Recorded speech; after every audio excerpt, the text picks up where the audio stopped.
The Fasolasuchus, ARK's giant flint-gathering crocodilian, originally released on the searing desert dunes of Scorched Earth, has now found its way to the Broken ARK. With the release of Aberration, an aberrant version of the Fasolasuchus can now, quite fittingly, be found on the blazing surface of this map. Taming this flint-gathering monstrosity is no easy task on Scorched Earth, but it is surprisingly easy on Aberration.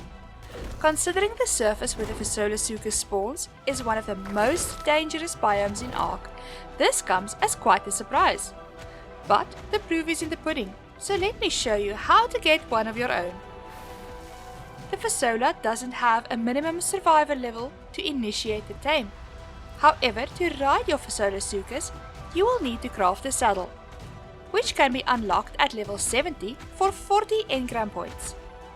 The Fasolasuchus saddle is crafted in the smithy, and you can make the primitive version using 200 fiber, 30 metal ingots, 150 hide and 100 wood. As the Fasolasuchus spawns on the surface areas of Aberration, there are some key elements that you will need to know for a successful tame. The rules for the surface are mostly still the same as they were for ASE, however, some small changes have been made. Firstly, you need to know that Aberration has 3 seasons governing its surface that repeat in a cycle lasting 10 days in total. The first season has 50% day and 50% night and lasts for 4 days. Day 1, 2, 3 and 10 are in this season. The second season has 90% day and 10% night and lasts for 3 days. Day 4, 5 and 6 form part of this season. The third and most important season has only 10% day and 90% night and lasts for 3 days. Days 7, 8 and 9 will make up this season. This cycle of 10 days will repeat over and over again, and you can keep an eye on the server's day number to predict what will come next. Thus, if you join the server on day 11, you can expect 50% day and 50% night. And on day 14, you can expect 90% day and 10% night. The season changes to the next one at the stroke of midnight, so keep that in mind, especially if you are out there on days ending in 3 and 9. Now we come to the biggest change that had me scratching my head for a bit. In ASE, the day cycle started at exactly 5:30 am. However, that is no longer the case, and now the environment behaves a lot more like the real world, with the sun rising on one end of the map and sweeping its way over to envelop the whole map in flames. This causes the northern 2 surface areas where the blue and green obelisks are found to be kissed by the sunshine first, and the southwestern surface zone where red obelisks can be found to only see the sun anything from an hour to almost 2 hours after the other areas, depending on the season. The night cycles, however, start at exactly the same time across all zones and are only dependent on the season. If you have not been up to the surface of Aberration yet, you may wonder why this is an important part of this tame. Well, this is probably the most important part, as the surface of Aberration during the day will burn everything on it to a crisp. Player, tame and structure alike will be incinerated when the sun rises, so make sure to keep an eye on the time and get back underground before sunrise. You can see some vital information on this when you hold the H key on your keyboard, and toggling these settings on may be a good idea, as it will allow you to easily keep an eye on them while you're out and about. Now that we know how to keep safe from the scorching sun, we need to discuss the other threats that can be found up there, namely Reapers and their alpha variants, Nameless and Seekers. The Seekers can be avoided easily enough by just staying out of the light, so turning your light bed off will be a good idea.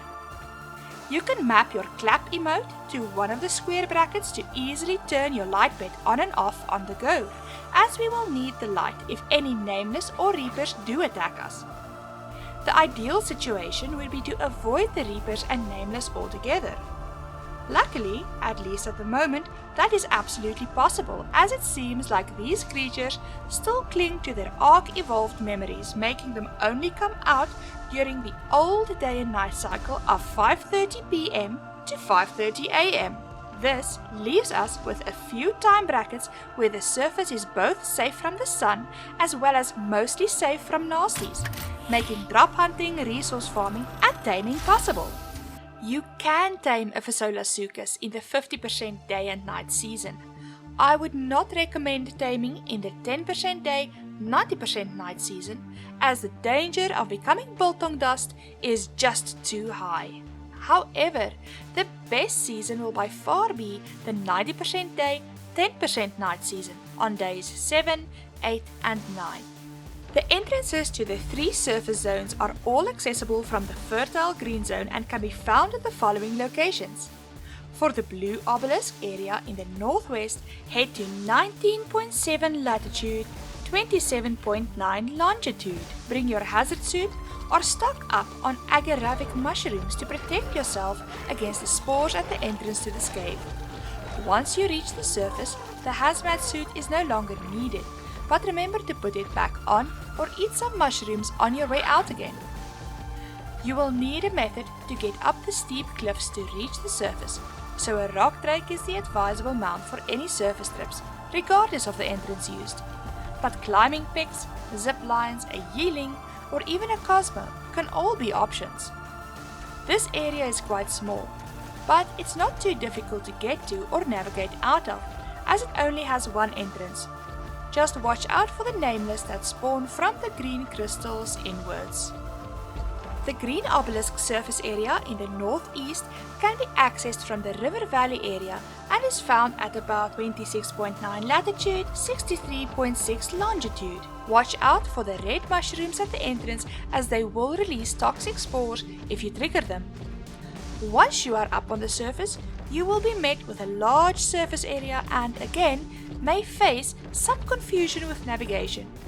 Once more, look for the metal structures built right into the highest mountain to get back to the green zone, and the second metal structure to go to the blue zone. As this area leads out directly to the crystalline lake, you can expect it to be deadly in terms of wildlife, so take caution if you venture in this direction. The red obelisk area on the southwestern surface can be found around 51 latitude, 22 longitude. This entrance does not have any poisonous spores in the air. However, the wildlife is quite a bit more hostile in this area and may prove a bit more of a fight. This surface area is quite a bit larger, and although it has the longest window before sunrise, can be quite disorienting to get out of in a panic. Just look for the big metal structures built into the mountain, as that is where the entrance is located. If you travel all the way to the obelisk, there is also a hole that goes down by a second metal structure and gives you access to the red zone. Going down here will put you in the halls of the Reaper Queen, but take heed, as this entrance will require a hazard suit. Of the 3 surface areas, this is arguably your best option for taming a Fasolasuchus. Armed with your knowledge of the day-night cycles and the surface areas of this broken ark, you will also need some grenades in order to knock your chosen Fasola out of the ground. These can either be unlocked at level 38 for 20 engram points and crafted at the smithy, or looted from drops. If you attempt your Fasolasuchus taming in the 10% day, 90% night season, your nighttime will start at about 14:10 PM. If you opt for a 50% day and night season, your nighttime will start at about 18:50 PM. But you will need to watch out for reapers the whole time you're up there. Do take note that the lava effect on the surface sometimes takes an extra minute or so to die down, so keep an eye out to ensure that it truly is safe when you step out.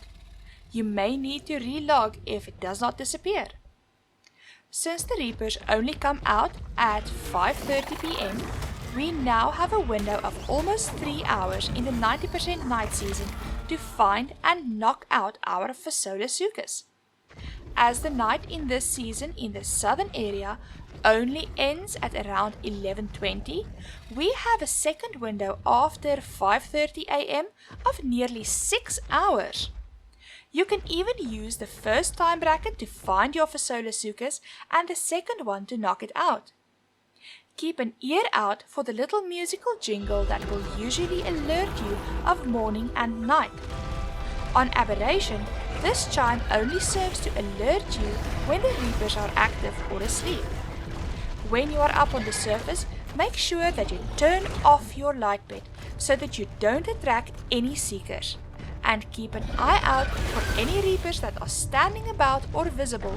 As long as you don't go near them, they are unlikely to aggro on you during this time period.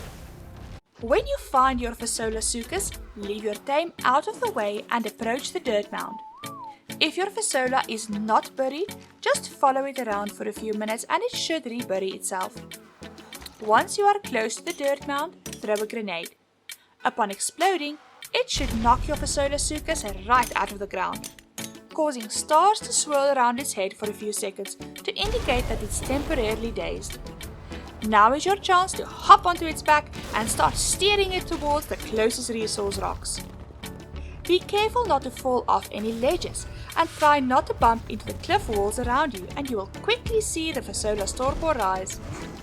Because the Aberration surface is so resource rich, this process is much easier than on Scorched Earth, where you oftentimes need to steer the Fasola into rocks just to keep the control bar filled, even though rocks don't offer much in terms of raising that torpor bar. If you don't manage to steer the Fasolasuchus into anything for long enough for the control bar to deplete, the Fasola will kick you off and become very angry. If this happens, you will need to run away and wait for your tame to bury back into the ground before trying again. When the torpor bar fills up, your Fasola will get knocked out, kicking you off its back. You can now feed your Fasolasuchus with some exceptional kibble, mutton, prime or any raw meat and wait for it to wake up on your team. Do make sure to feed your new tame some narcotic to keep it knocked out though, as the Fasolasuchus has quite a high torpor drain. If for some reason your tame is not awake when daybreak draws near, make sure to feed it some narcotic. Then leave the surface and de-render it until the surface becomes safe again during the next cycle. You can then safely go back and pick your new friend up. Once saddled, you can now use your new subterranean friend to farm flint to your heart's content. I hope that you never run out of spark powder again. Until the next adventure, survivor. Tot ziens en lekker speel!